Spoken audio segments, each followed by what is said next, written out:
Welcome to the Engineering Room, a monthly series of long-form conversations with influential people from the world of software. The Engineering Room series is sponsored by Equal Experts, and I'd like to thank them for their ongoing support. So if you'd like some help building some great software or are interested in finding a great place to work, please do check out their links in the description below. My guest today is a friend and was actually the first ever guest on this channel. She's an agile expert, a teacher, and a consultant. She's an expert on how teams work and how to help them do better. She's also extremely popular as a public speaker with a wickedly dry sense of humour, which you're probably going to see today if I know her at all. She's also been a prolific conference organiser and has been involved in selecting the content for some of the world's major software conferences over many years, including some of my favourites. If you've ever been to GOTO, YOW, or a QCon conference, you've probably seen Aino's selection in place. She has a PhD in computer science and works with innovative and sometimes less than innovative teams to help them maximise their potential. Her recent book, Retrospectives Anti-Patterns, is full of insightful advice on how to cope with the problems that often arise in wielding that vital, but not always popular feedback tool, the retrospective. She's currently teaching computer science teachers how to teach computer science. So the name of her company, Meta Developer, is pretty apt, really. You'll be able to see more of Aino on this channel soon because she's going to start contributing content on topics that are probably a little different to the way that the sorts of things that I regularly talk about. So please welcome Aino Corry. Thank you very much. And thank you for inviting me again, Dave. Either you ran out of ideas or it wasn't too bad last time. It wasn't too bad last time. It's a pleasure to see you again, Aino. Likewise. So this work that you're doing, teaching the teachers, why do the teachers need teaching? Well, yeah, the teachers need teaching in order to teach better when they're teaching. And it's it's a longish story, but we have time. So the reason why I'm teaching teachers how to teach is because at computer science in the university in Denmark that I studied at, there had been some less good teaching for the students. And I'm sure it was only our university. It never happens in any other university. So one of the times that I worked in the university, I've been going back and forth between the university and industry since my PhD. And one of the times I came back was to try to improve the teaching in computer science. Because I had at that time I had been teaching for 16 years. And they wanted me to come back as a researcher in how you are teaching and learning computer science and to improve the teaching. And I came back to university full of good intentions, and I really thought this was a very, very good idea. And what I learned in the 3 years that I stayed in that role was that the people who already have their, should we say, bum in butter at the university might not be that interested in spending a lot of time on changing the way that they teach. In the good old I days, assume that's a Danish phrase, having your bum in butter. Yeah. Okay. But you can sense how nice it is, right? You don't want to change that situation. Right. I'm not quite sure that it appeals, but never mind. Carry on. Well, it's not important for what I have to say now. The point is that the professors, the full professors, they are okay as they are, right? Nothing needs to change.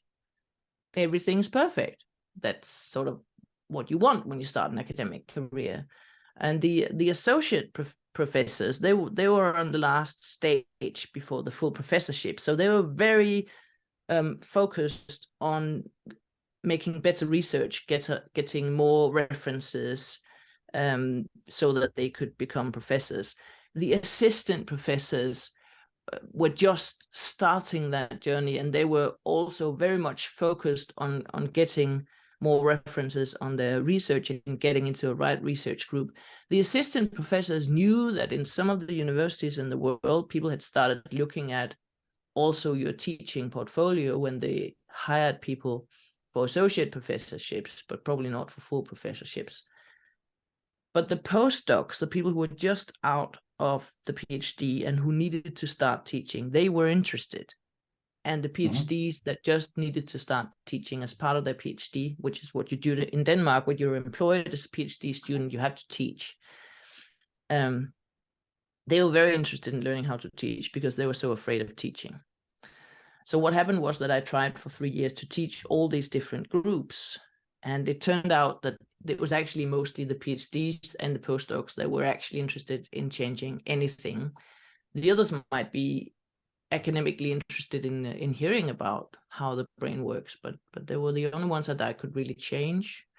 So I quit that job, and the university asked me if I could maybe continue as an external lecturer, teaching just the PhD students. And I've done that now for a number of years.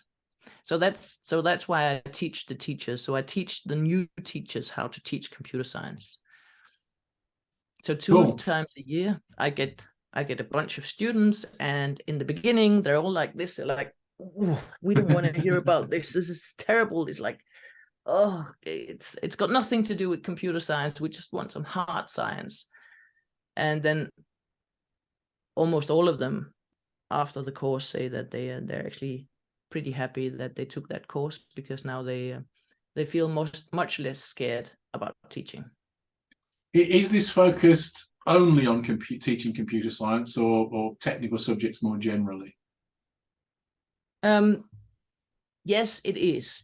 And it is because we've had some experiences where they had some people from psychology or pedagogical studies who taught them in general terms how you are to teach. And the problem in computer science, and again, it might just be my university, was that they said that this person doesn't know how difficult it is to teach computer science and to learn computer science. So all those fluffy, generic psychological things we cannot use here because it's much too difficult. So what they need here is that they need somebody who has been teaching computer science at the university, which I have now been doing that for 25 years. I just made the calculation before this. And somebody who's also taught in industry, because that means that I know how to teach on an academic level towards maybe research, but I also know how to teach people in the industry about how to become better at object-oriented programming or a specific programming languages or specific things that you need to learn in industry.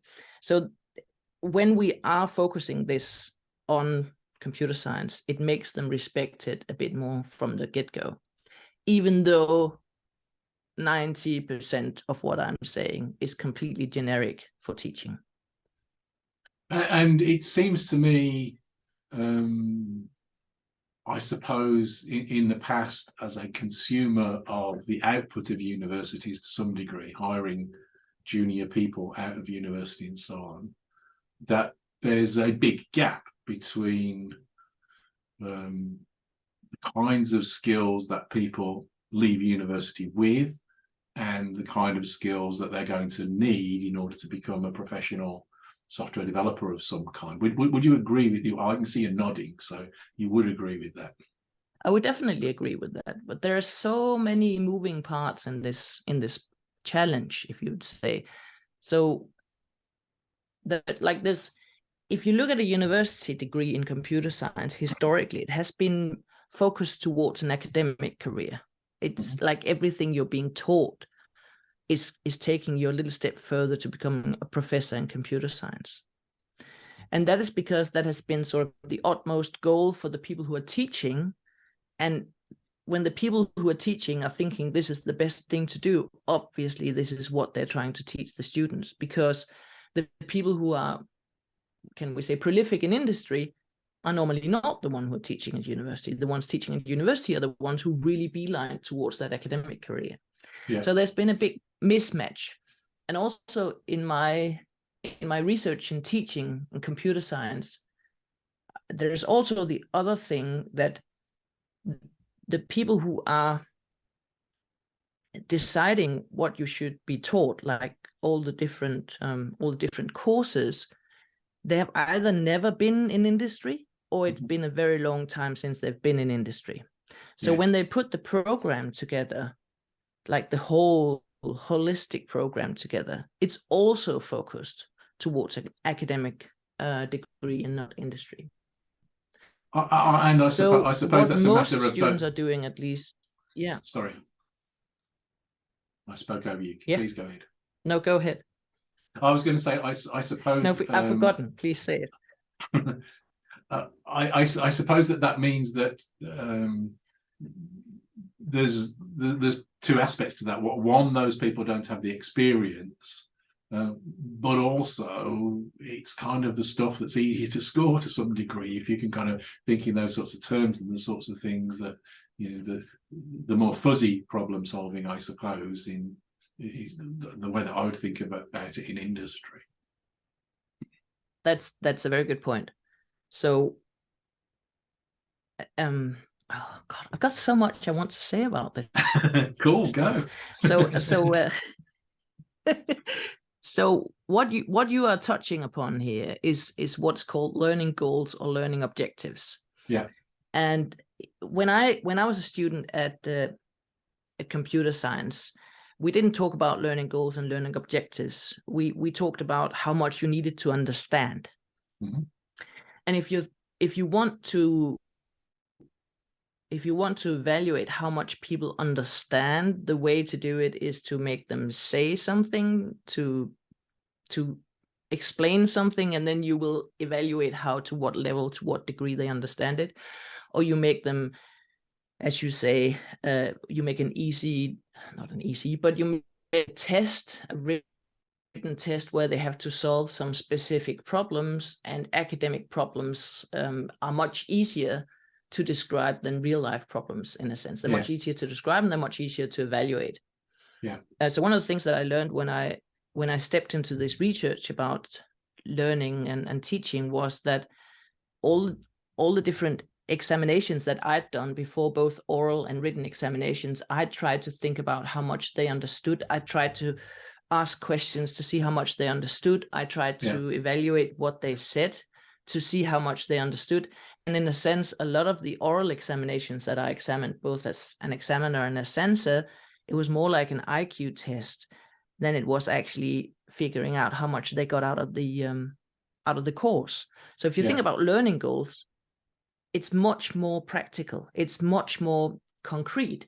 So learning goals or learning objectives is not so much what are you going to teach and what's the level of understanding, but what can they actually do? What can they say? What can they evaluate? What can they do?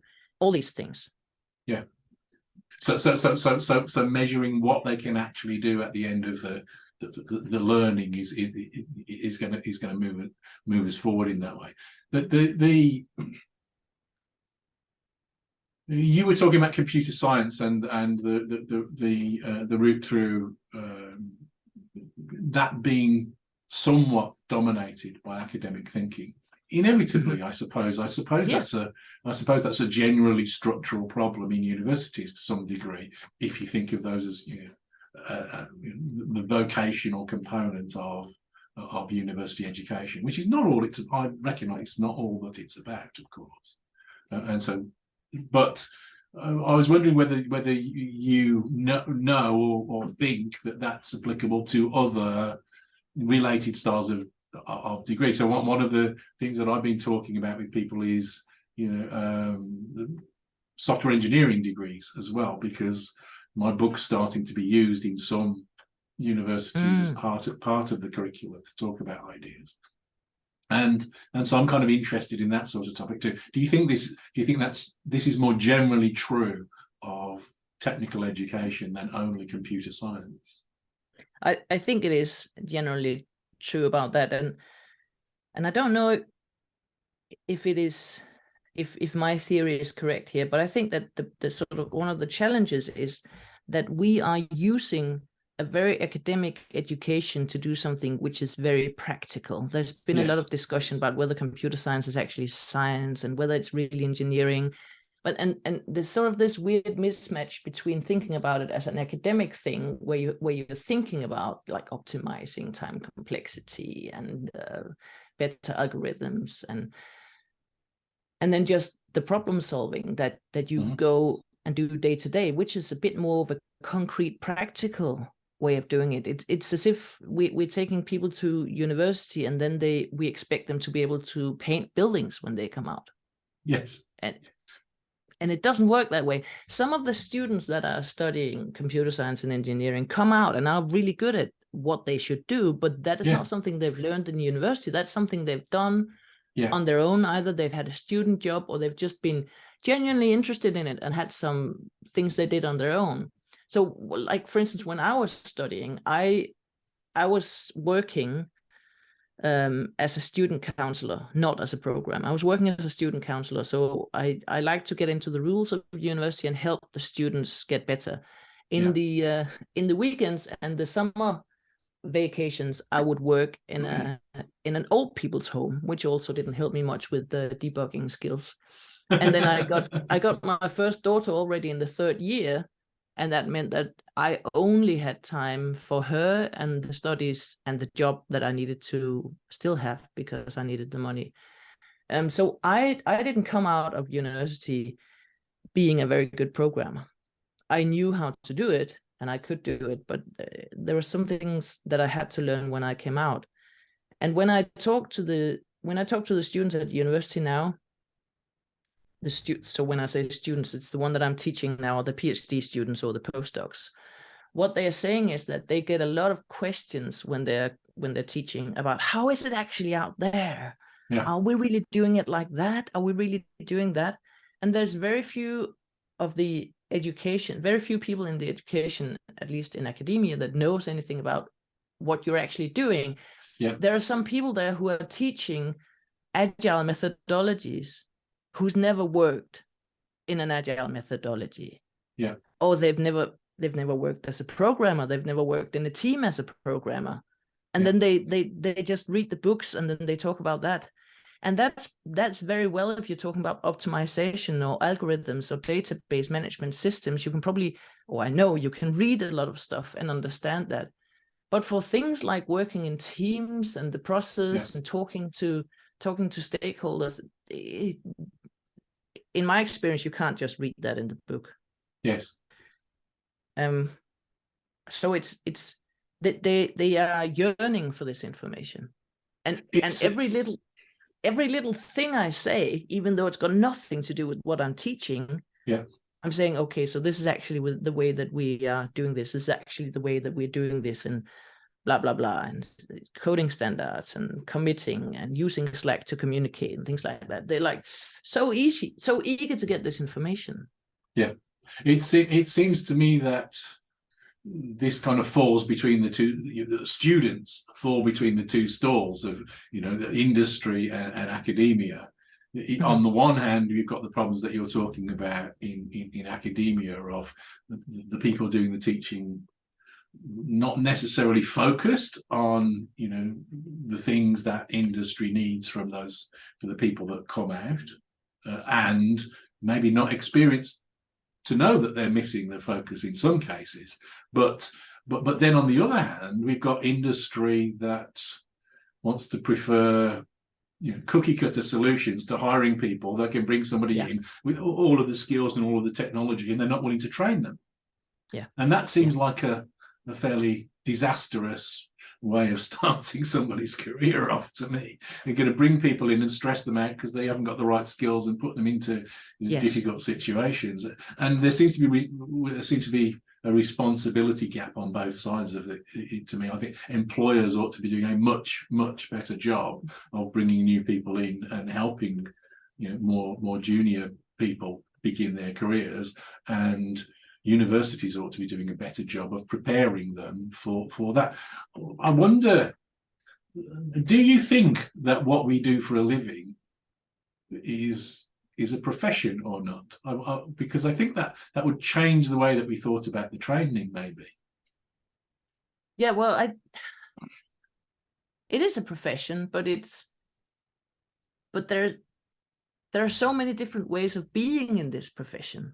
Yes. Like my husband is also a computer scientist. He was actually one of the first students I taught 25 years ago. But that's a different story. But what he is doing is optimizing garbage collectors, right? And what I'm doing is optimizing team efforts and processes in software development. And people still from the outside look at us as if we're doing the same thing. We're doing very, very different things in a sense. So I don't know whether it's one or whether it's more. I think in a sense that we put too much under that hat. I think maybe we should divide it up a little bit more. Be a little bit more specific, because otherwise people need to know all of this. Yes. And that's probably too much. Yes. And as I often, when I think about this kind of thing, I often think in my head I'm making analogies with something like the medical profession and so on. And of course, you know, if you train to be a doctor, you don't come out of your training and immediately expect to be doing the most difficult, you know, procedures or operations unsupervised. You're going to work as part of a team with other people who will help you to carry on your learning, but in a more practical setting. But the other part of that is that during your training, you're going to be, it is more vocational training to some degree. You'll be learning patient skills and all of those things as part of your training. And it seems to me that that's, you know, in training, that's one of the things that we tend to lack. I agree. So they take people directly from university and they expect them to be able to do everything. Talk to customers, talk to each other, write reports, estimate, program, optimize other people's program, reading other people's program. Have they ever done that before? Yeah. And like communicating and agreeing about coding standards and even appreciating that. There's so many things that are difficult.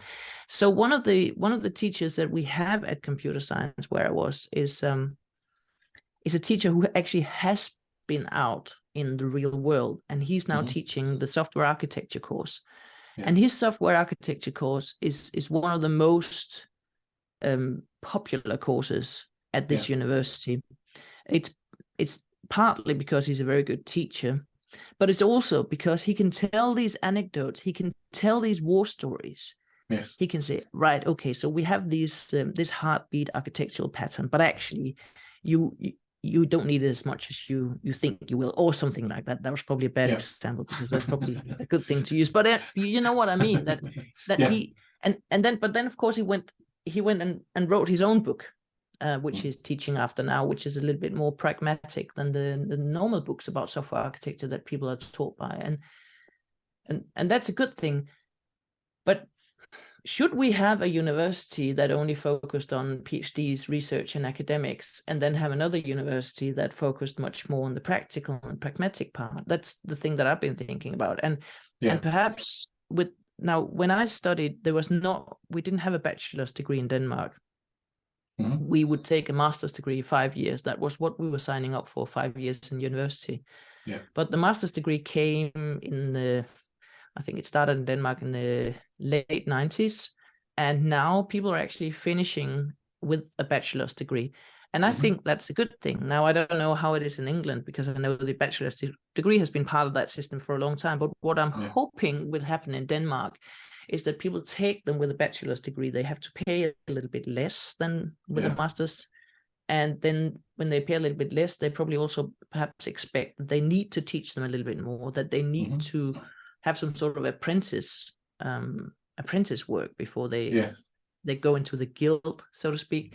Yeah. It's also one of the things that really struck me when I did the research in the teaching was that I would, for every course you have this is a prerequisites for this course. You have to have passed this and this course, then you can take this course. You have to pass this and this course, and you can take this course. So the teachers on this course, they expected the students to know everything in the courses that they had to pass at prerequisites. But you can pass with a 2 in Denmark, which means that you can actually pass without knowing perhaps like 1/3 of what you should know, and the teachers are expecting that.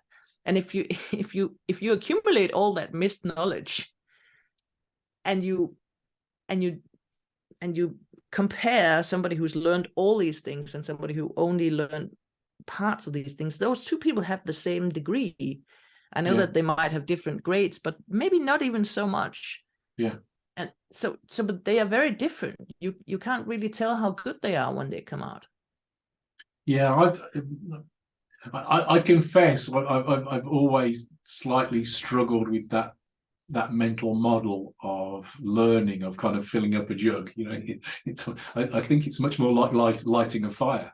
You want to teach people enough to get them excited and interested, so that they're going to discover their own things, because nothing else is going to work. You know, there is not a one body of knowledge that you must know. And one of the things that I'm kind of sad to say this. Well, no, I am sad to say this, but certainly when I was hiring lots of junior people in my past career, I'd be as happy, maybe happier, to hire somebody with a non-software degree than to hire somebody with a software degree. I hired a few physicists and chemists and people like that, and the slightly more rigorous scientific training meant they were better at problem solving and better at learning. And those seem important practical skills in a weird way, given that those are also highly academics, maybe more academic studies. They seem to have more practical skills that that I would recognize. It might be just the kind of environments that I worked in, but certainly that seems to ring true to me. And it's not always true. That there were some great junior developers with a computer science background too, but I think that's a damning statement if that's the case more generally, if that's not just my own bias. Well, you're not the only one I've heard saying that. No. But I think that there are a lot of companies that only hire after degrees and certificates. So there's still room for those people who've just gone to university and taken a certificate. So that you don't have to be. I remember when people started saying that on the social media, I was like, damn. So I've taken this very long, very difficult degree. Doesn't that mean anything? And then I heard somebody say, well, the one thing you can be sure about if somebody has a PhD is that they are able to read a very boring book to the end of the book. And they're also able to write a very boring thesis to the end. And that's a qualifying characteristic of a software developer. but it's back to the learning goals. No, it's absolutely. Right, it's back to the learning goals again. Yeah. So when I'm thinking about teaching on the most abstract level, what I'm thinking about is changing people's brains. What is it that is different now in the brain from when they started this course or when they started this education? And it's that difference I want to be able to measure. And if you look at the theories that we now use to create a course, first you think about what are the competences, what are the learning goals, what is it that you want them to be able to do or to be able to say or to be able to relate. And then you think about, how can I assess this? So what kind of exam do I want to make? What kind of challenge do I want to give them so that I can assess this change? And then when you have those two things ready, you start thinking about what activities do they need to know to train to do this. And then after all this, you start thinking about, so what should I say? What should I use as information so that they can do these things, so that they can solve this challenge, so that they can get this learning competences? And that's very different from when I started teaching, right? When I came out in my first job in industry, I was asked to create a course that would enable people to pass the Java programmer certification, which was something everybody had to do at that time. So what I did was what every teacher, I think, maybe teachers that were smarter than me didn't do that, but every teacher at that time, I bought a very big, expensive book that was called Java Programmer Certification. And then I went and I read through the book and I made slides, like 10 slides for each chapter. And then I took the assignments from the book and I gave the assignments to my students. And then at the end of the course, I sent them to the certification and they got the certification, most of them. Some of them didn't. But it's just so different from when so back then I, as a teacher, thought about my relation to the content. And that was that relation I was most worried about. How can I make these slides? What should I say? How much should I say? But now what I'm interested in is the relation between the student and the content. Yeah. I'm not so interested in my relation to the content. I'm thinking, how can I get the relation between the student and the content to work? How can I support this? And when I went to exams at university, there were some of the courses that I didn't like. I didn't spend so much time really going into it. I just wanted to pass the course. I didn't really intend to learn anything. So I tried to figure out, how can I game this exam? How can I answer the right things without spending too much energy on it? And probably you'll remember there are some exams that you can game. You can just say this and this, and you can get by, right? It's okay. But if you use the other theory, the theory that says the assessment or the exam should assess the learning goals, and the things that you do to the exam is something that you have trained throughout the course, then the only way to game the exam is to actually gain those skills. Yes. Because that's the only way to game it, to actually pass. So when you think that you've cheated the system, what you've done is exactly what we wanted you to do. Yes. So how do you go about teaching people that way? How do you go about doing that in these academic settings where, given the societal constraints and so on that we've already talked about, I suppose, how are you changing the model? What are you teaching the teachers? So one of the main things that I'm teaching them is this difference between the learning goals, the learning competences, and understanding the content of the course. There's a huge difference between those mindsets. And I try to explain to them that it is almost impossible to evaluate how much people understand this concept. Evaluating understanding of something is very vague and very abstract. Evaluating to what degree they can achieve a learning goal or a skill or a competence is much easier. Mm-hmm. Also for the students. So for the students, if the teacher is actually thinking about these learning goals as little like bullet points about what the student should be able to do, then it's easier for the student to say, okay, if I can do 8 out of 10 of those, I can actually get a good grade. If I can do 5 out of 10, I can pass. So it's much easier for the students to, based on their own level of, what was it called, want to have a high grade, to evaluate how much work they should put into it. Previously, you've been thinking about sometimes about exams as being a little bit by chance, or you could get lucky or you could get unlucky. I want to get away from that. So that's the first and the foremost thing that I try to make the teachers understand, that this is a different way of thinking about describing your course. Then, of course, I want them to try to think about changing the exam so that it actually assesses these learning goals and becomes less based on chance or luck or having a good day or a bad day.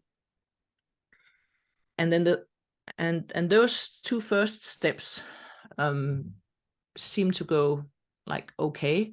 The third step is what I really struggle with the teachers, and where I have in numerous occasions I've just completely given up. And that is that I try to tell them that the only thing that you should make the students do is actually the things that you are evaluating or assessing at the exam.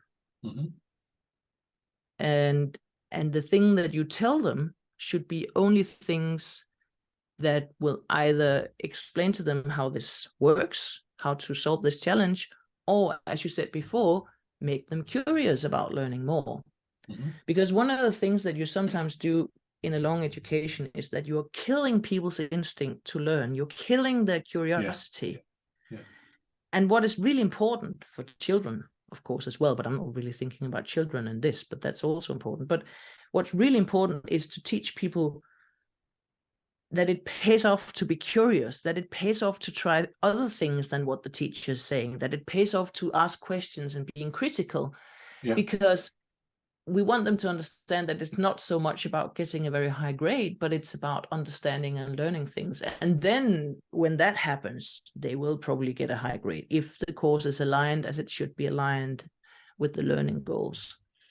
And that prompts an interesting thought in my mind anyway, which is so okay, we're talking about this from the point of view of the teachers, because that, you know, that's what you're doing.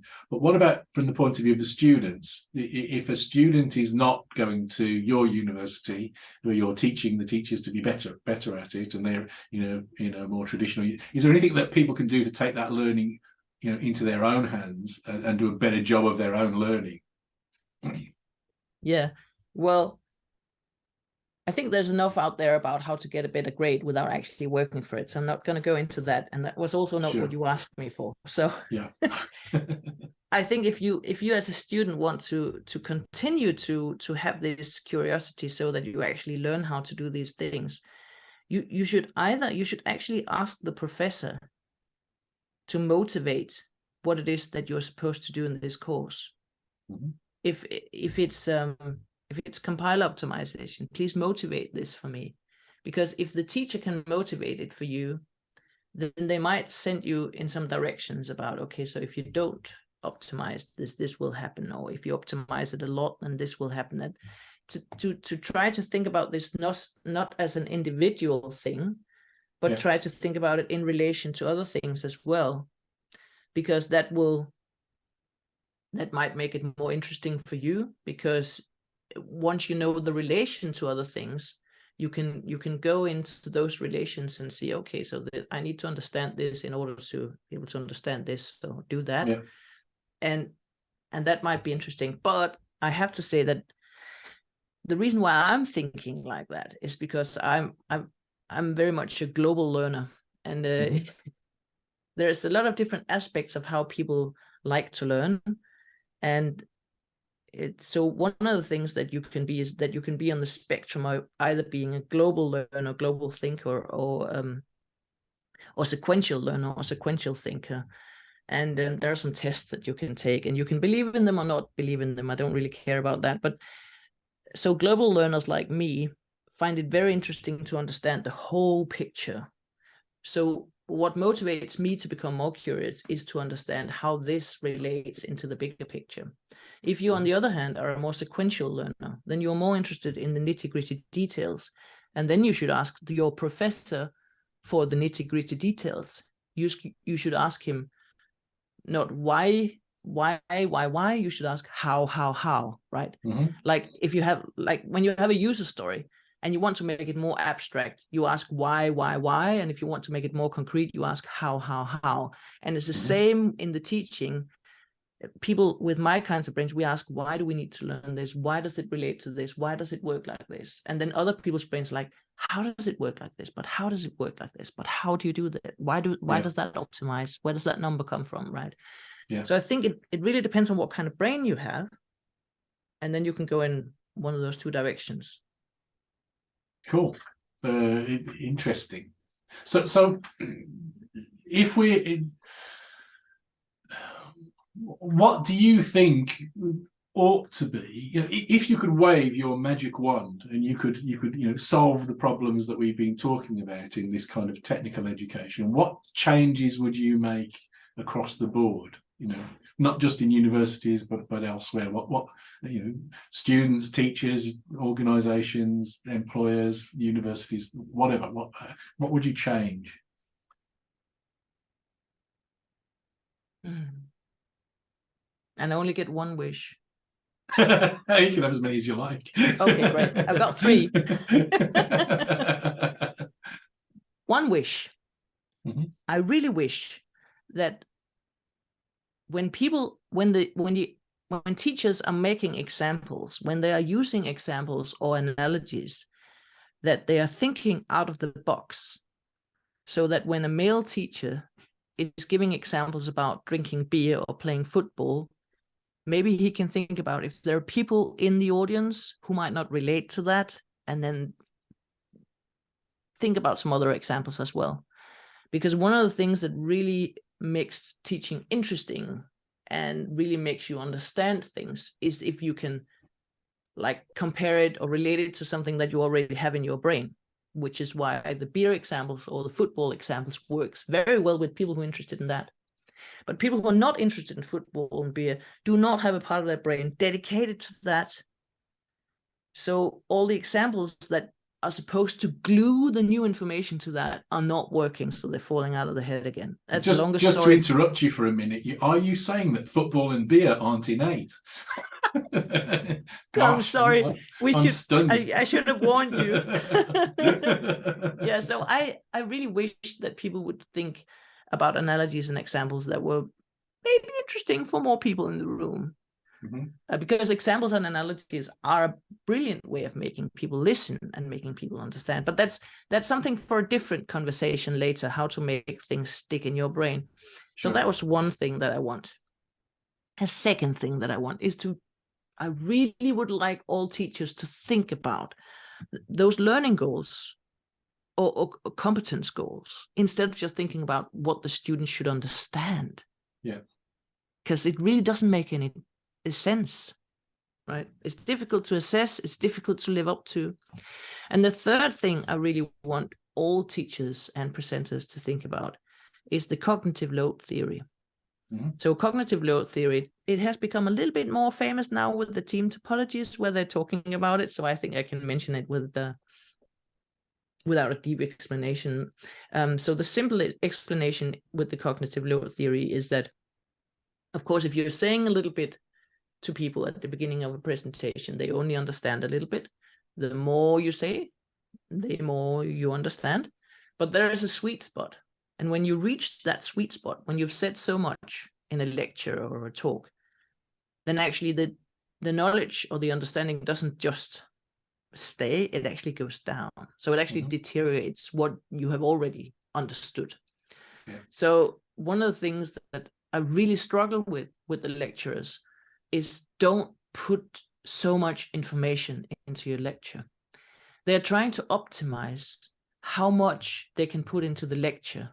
Yeah. They're trying to optimize by making slides. That's why they're making slides, because it takes too long to write the things on a board. But I tell you, if you have to make slides because it takes too long to write the things, then you are saying things too fast. So I would really want people to think about that cognitive load theory when they are deciding how much to talk about, and instead of just trying to cram things in. Because as you said in the beginning of this talk, knowledge is not something that you pour into somebody's head. It's something that they need to construct themselves. And that's another thing that we could talk about. The constructivism theory by Jean Piaget would be very interesting to talk about as well. But it's a sad understanding that they think it's easy because they understand. So they think that just by saying it, people will understand. And also the thing that they think is that people actually learn when they say something, which is absolutely bollocks. They don't learn anything by being told. They might get inspired, they might get motivated, they might get interested, but they won't learn.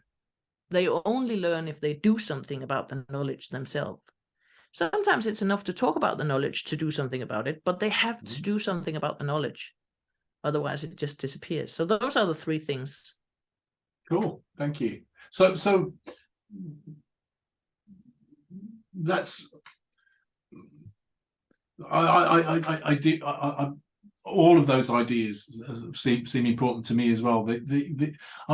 I'm just wondering what ought to be the goal of that kind of technical education. So clearly that knowledge acquisition, but certainly I think I'm very guilty of what you've said when, you know, in the things that I do, of probably cramming too much in and you know, not concentrating enough on the learning and so on. That's a difficult thing it's a difficult skill to learn as a teacher. That's a difficult thing to do.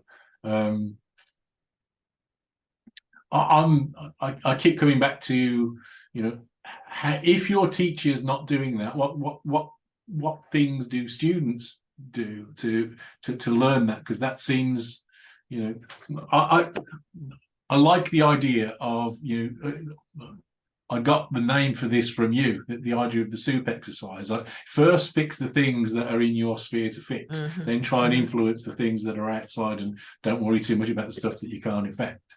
So, if you're, I'm kind of assuming that watching this episode, there are probably going to be more students than teachers at some level. I think so too. Yeah, and so what can students do to try and steer their learning, even if it means going and telling the teacher to do a better job? What is it that they can kind of do? So, what's the goal of the technical education from a student's point of view? And there's the stuff that had naught to matter and probably matters more than it should have, just getting the good grade or the good score and so on. But if we're genuinely talking about learning, then there's got to be some ownership of the learning on the part of the student. Yeah, definitely. Yeah. And that's also one of the things that I try to talk about when I'm teaching, is that it's also your responsibility that this is good teaching. Don't come after this course and say, oh, it was a lousy teaching. You can do something about it, but of course you have to be emancipated. You have to be empowered to do something about it. But I think that one of the things that I try to tell both the students and the teachers is that when somebody starts an education, don't assume that they know everything and they just need to get reminded. And I think it's important to tell this to the students, so I'll tell it to all the students. You don't have to know everything when you start an education. That's why you're taking this education, right? Yeah. So if you knew everything, if you didn't have to ask questions, if you always came up with the right answers, you wouldn't need the education. You have the education in order to ask these questions, in order to come up with these bad answers. So make the most of it. And the teachers like to be used predominantly. Yeah. They really like to be asked questions. And if it's a silly, stupid question, they get even happier, because then they can answer the question, right? Yeah. So take the responsibility of your education in your own hand. Don't think about whether people think you're stupid or slow. Go ahead and focus on asking all the questions that you need to ask, and try to answer everything that they ask you. Even the bad answers are good for your understanding. Because if you come up with an answer that turns out to be wrong, you will now be told that what you had in your brain was the wrong understanding, the misunderstanding. And the weird thing about brains is that you can have two competing understandings in your brain at the same time, the right and the wrong, but you can only remove the misunderstanding when you take it outside of your brain and the right one wins. Otherwise, they'll stay in your brain and they will be problematic for you. But I think also if you think that you will be working in industry as an engineer, it probably would be good for you to take a semester off and just work as an engineer. Just tell people that you don't need to get paid so much or whatever you can afford, and then work in, but try to find a place where they do good work, like where they do pair programming or mock programming or ensemble programming, what that it's called now, where they actually have some sort of education and apprenticeship, instead of just putting you in a booth where you work alone. So and if there are any people in that kind of position listening, I have a few videos aimed at junior programmers and people coming into industry. Check those out, because I talk about some of the ideas that Aino's talking about here as well. And I'm going to talk to you as well, junior programmers. If you're in that situation, also realize, as well as not knowing, as well as realizing that you don't have to know everything when you come into the course, you're not expected to know everything, or you shouldn't be expected to know everything when you come into a new job either. It's all about learning. And the more experienced you become, what it seems to me is that you get the more comfortable you get with your own ignorance. Oh yeah, that's definitely true. And that's one of the things I tell the teachers in Spain that I'm teaching how to teach, is that if there's only one thing you take away from this course, it is that you don't have to be able to answer all the questions. Yes. if you look back, I've asked so many students what their favorite teacher was, who their favorite teacher was, and why they were their favorite teacher. And it was never the one that could answer all the questions. Yeah. It was the one that could communicate, who could like make mistakes but correct their mistakes, who were brave enough to say, I don't know the answer to that, but I can find the answer to you. Yes. So one of the only things that I really, really, really want these teachers to take away is exactly in the same thread. You don't have to know everything. Yes. It's quite all right to say, I don't know, and then go find out the answer. It might even be a good learning experience for a student to know that you don't know everything. And then you can show them how you find the answer, right? So when I don't know this, I will Google for this, or I'll look in this book, or I'll ask somebody else, or I'll try it out. Look in this, just try it out. I also think that's one of the joys of teaching, is the opportunity for you to learn as a teacher. And one of the less talked about bonuses for ensemble programming in whatever form is that Richard Feynman, the Nobel Prize winning physicist, used to say that you don't really understand something unless you can explain it simply to somebody else. And so if you're working in a pair or in a group of people, and you are required to some degree to explain your ideas, you're going to deepen your own understanding in that attempt. And that's really valuable in terms of your own learning. And I like that when I'm teaching people stuff, but also when I'm pair programming with people and just working alongside them, because you both get to deepen your understanding in that sense. You touched on earlier on, we kind of flew past it, but you mentioned certification. You said that at some point you were teaching a course for people to get Java certification. I must confess, I'm a little ambivalent about certification. On one hand, it seems kind of important. Would you trust a doctor or an airline pilot that wasn't certified to be a doctor or an airline pilot? Probably not. On the other hand, our industry has got a history of fairly terrible certification schemes, largely commercially run. I was hesitating to mention it, but how do you become a master at anything on a 2-day training course that everybody passes? That doesn't seem like a very good idea to me. Where do you think the line is? What do you think? What do you think about certification in general, in the broad sense, and what ought to matter in terms of professional? And it might be that there's a whole range of things, as you said before, because it's a very diverse profession.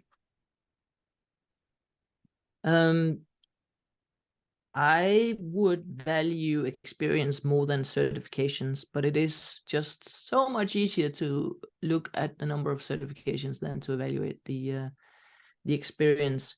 In a sense, it's a bit like that old joke with the man. It's dark, and he's under the street lamp looking for something, and somebody comes and asks him, what are you looking for? And he says, I'm looking for my keys. And then the other person says, did you drop your keys here? No, he said, but this is where there's light to find them. I actually dropped them over there where it's dark. Sometimes what we get is what is easy to get. So what we measure is what is easy to measure. And I think that it comes back to where we started this discussion: the learning goals, the competences, the skills. If you want people to be able to answer multiple choice questions about Java programming in the work, and that's what you want them to do, then the Java programmer certification is definitely a very good way of evaluating that precise skill. And it does say something about something. I don't believe that you can actually get for instance, the Java programmer certification without understanding parts of Java programs, but it doesn't necessarily mean that you're a good programmer. Yeah. And I've actually heard somebody say at some point that he thought it was the people who are really good Java programmers only got 30 to 40% correct, and the people who were like more theoretical got more than 90% correct. I'm not sure that you can make a causality like that. There might be some correlation one way or the other, but I don't think that it's by implication in any way. I'm trying to get away from saying that all certifications are bad, but Yes. I think that what I'm trying to say is that it would be great if we knew exactly what are the skills and competences that are assessed in this certification. Could I just say that? Yeah. No, that's I think that's very much in line with what you've been saying so far. That makes sense. An example. Sorry, I'll go ahead. Yeah, an example from when I was trying to make research about the teaching at university. I tried to figure out what are actually the threshold concepts in computer science. So in physics and chemistry and mathematics, you have these threshold concepts which everybody knows how to teach physics and chemistry and mathematics on university level, because you have these concepts that you need to understand in order to go to the next one. And at least when I did this research, we didn't have those things in computer science yet. Mm-hmm. But one of the things that you could agree on was that recursion is a threshold concept.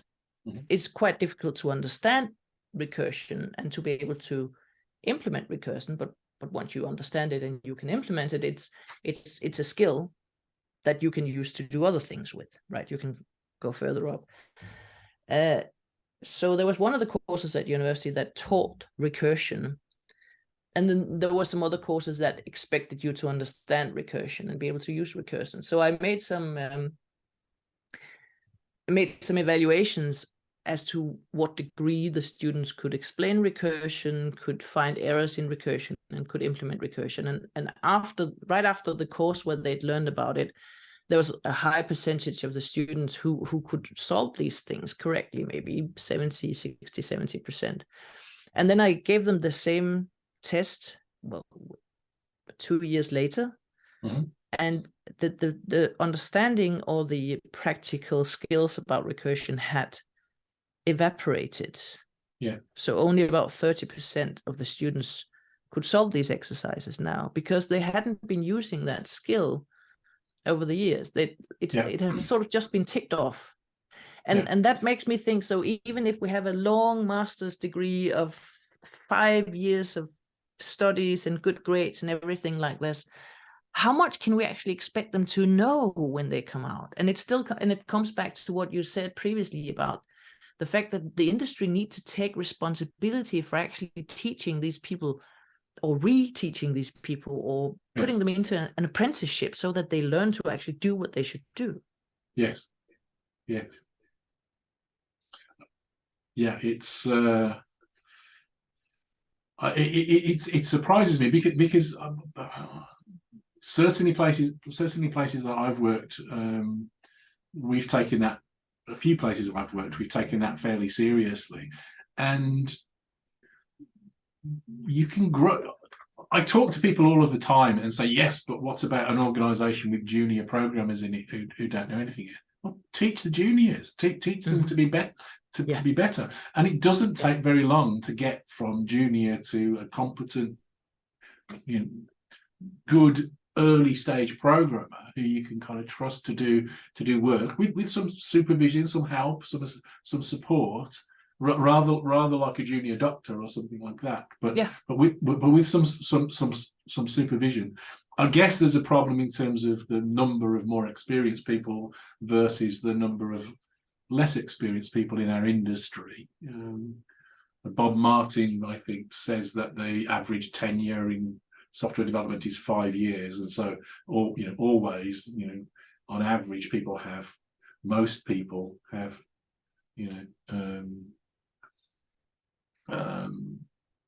only up to 5 years experience, which is not, it's probably enough, but not a lot, and it depends on the level of the quality of the experience. But bringing people on is on the job training is actually valuable and fast. So I don't understand why more organizations don't focus on that. I do understand why they don't, but it's still stupid. Yes. or at least my understanding of why they don't do it, is that they're so afraid of wasting the experts' time. They're so afraid of wasting people's time. And many places in our industry, not the places that you worked at, I think, but many places in our industry are putting these individuals on a pedestal, right? Oh, such a good programmer, so intelligent. Oh, should never be bothered with anything. She or he should just work here on this very difficult thing without ever communicating with everybody. And I think this is a mindset that we need to get away from, because as you mentioned before, when you're teaching somebody something, this is where you get your understanding stretched. This is where you find the holes in your understanding that you might not know, because you're always just doing things in the same way as you always do. So you're not noticing that there are things you don't know how to do, right? Because you're never being questioned, you're never being put into that position, you're never being challenged. So I think that one of the things that we need to change as a whole organization is that mindset that the good people should just work on their own and not be bothered by other people. So we should have much more ensemble programming, much more pair programming. We should understand how much value it brings, not just to the novices, but also to the experts. Yes. As absolutely, and we were talking earlier about years of experience and all that kind of stuff, and 5 years experience in one place is not the same as 5 years experience in another. If you're doing the same thing every week for 5 years, that's not really experience. Absolutely 100%. I agree with that. That makes an awful lot of sense. There was one of the jokes that we had when I was talking about teaching, is that some teachers who has been teaching for 20 years has 20 years of experience. Some people who have been teaching for 20 years have 1 year of experience, because they never reflect. Yes, absolutely. And that's definitely true in software as well. If you're doing the same things with the same tool sets, with the same people in the same problem domain all of the time, it's still 1 year of experience. Yeah. Great. We're probably coming up to time. We could carry on talking like this for a long time. I know, because we have in the past. But it's been a pleasure as ever. Thank you very much for agreeing to talk to us and talk about this. I think it's a serious problem. I think that is going to be part at some point of us growing up as an industry, it seems to me, to deal with these two sides of the problem. And it's great that we've got thoughtful people like you helping to make the change. So thank you very much, everybody, for watching. I hope you've enjoyed the content here today. If you do, hit subscribe and like, and talk to me and Aino in the comments, and we'll do our best to respond. Thank you very much.